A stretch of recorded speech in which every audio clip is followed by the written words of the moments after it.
back to my channel, Jazzmatazz. I hope by now you would have watched both my videos where we discussed the first one where we discussed how to dress up for an interview. In that video, we focused more on the attire, the shoes, and the second edition in the interview session was talking about makeup, the look, the accessories. So basically, we've discussed so far on the presentation skills that you need to have while you go for an interview. If you've not seen those two videos already, please watch them because they are more like the initial two things that first need to be right before we get on to what we are going to do in this current video. The current video that you're going to watch is more about things that you do prior to and during the interview process. Things that are related to content and certain other things that will make you stand out from the crowd and make you the one person who gets their offer letter. To really ensure that you earn that brownie point in the eyes of the interviewer, I suggest watch the entire video, and if there's anything that you think you have questions on or you have suggestions on, we're more than happy to hear. But keep watching Jazzmatazz. Talking about the first and the most basic point, carry a CV, a hard copy. A lot of you might think, like, really, do we really have to go through that, a CV? But trust me, I would definitely want to believe that most organizations today would not ask for a hard copy of a CV. But irrespective of whether they want you to carry one or not, a professional person will always ensure that he or she is carrying a hard copy as well.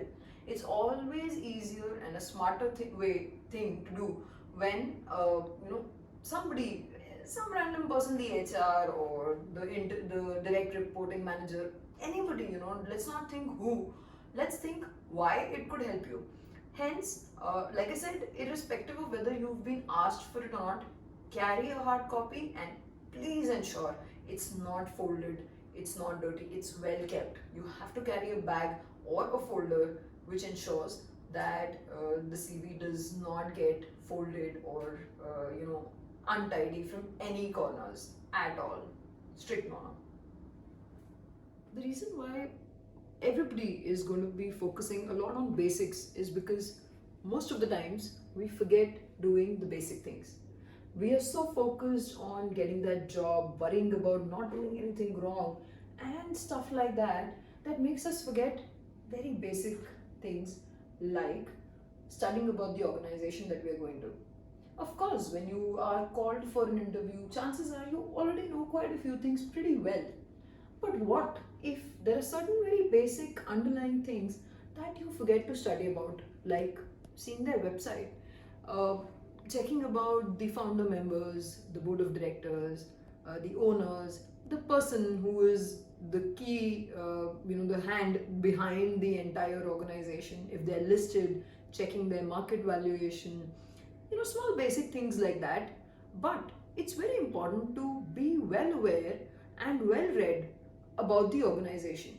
Not saying here that you need to know every single thing, but certain few basics and anything that pertains to your job that you could be eventually getting, you need to know the basics and they have to be in place. There is no alternative to studying or not knowing about the organization. It really puts the interviewer down, trust me, it does.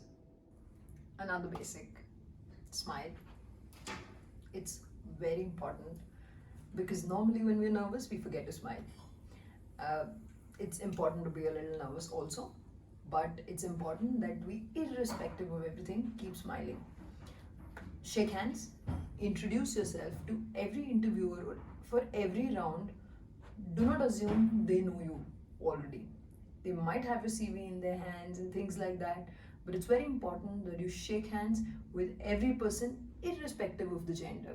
Trust me, I'm a woman, I know it's insulting if you don't try to shake hands with the professionals there.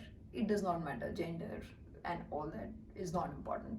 Shake hands politely but firmly, show confidence and introduce yourself, always with a smile. So now that we've introduced ourselves, The next point here is getting seated. Normally, let's assume there is always going to be a table in between where the interviewer and the interviewee, that is you, will be seated. What is very important is another basic which I feel quite a few people miss out on. The table is the interviewer's personal space. Let's not, of course, this table here is smaller, it could be a larger table, but let's not just clutter their table with our stuff. For example, keeping the bag here, your phones, your CV, stuff like that can always be kept down below somewhere. Even your hands, when you are seated like this, you are trying to enter into the personal space of the interviewer.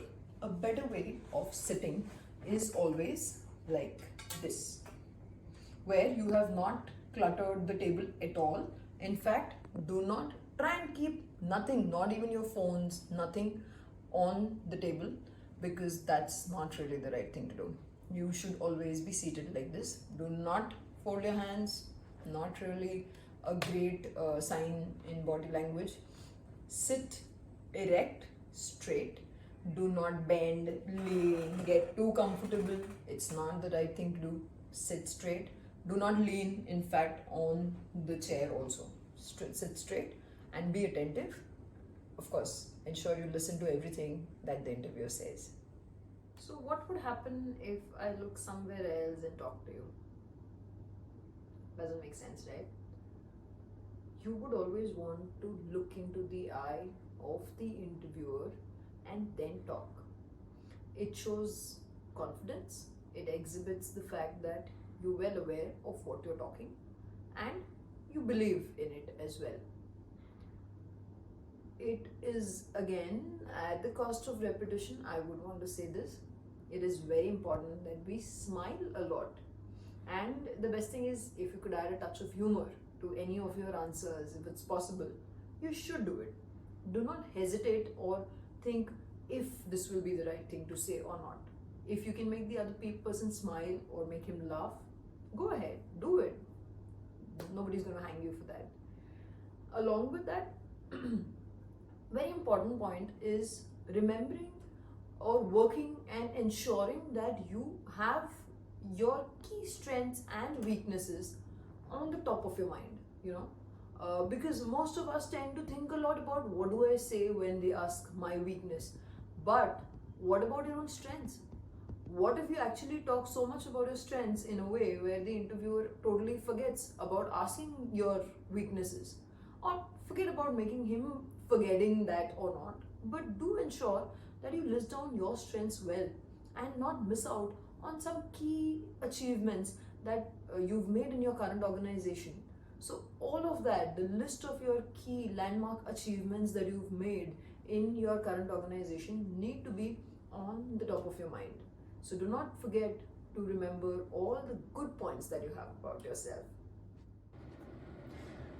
There is always a possibility that a question might be thrown on you to which you don't know the answer, right? Important thing here is to not bluff. Never lie in an interview. None of us here are gods, and nobody expects you to know everything. If they do, trust me, it's not your problem.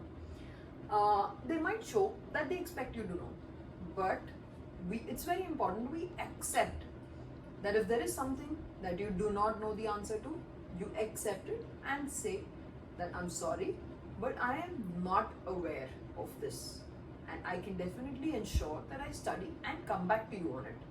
But at the moment, I don't have an answer to this. It's always preferable to say that instead of bluffing and trying to, wriggle your way out of the question. Not the right thing to do.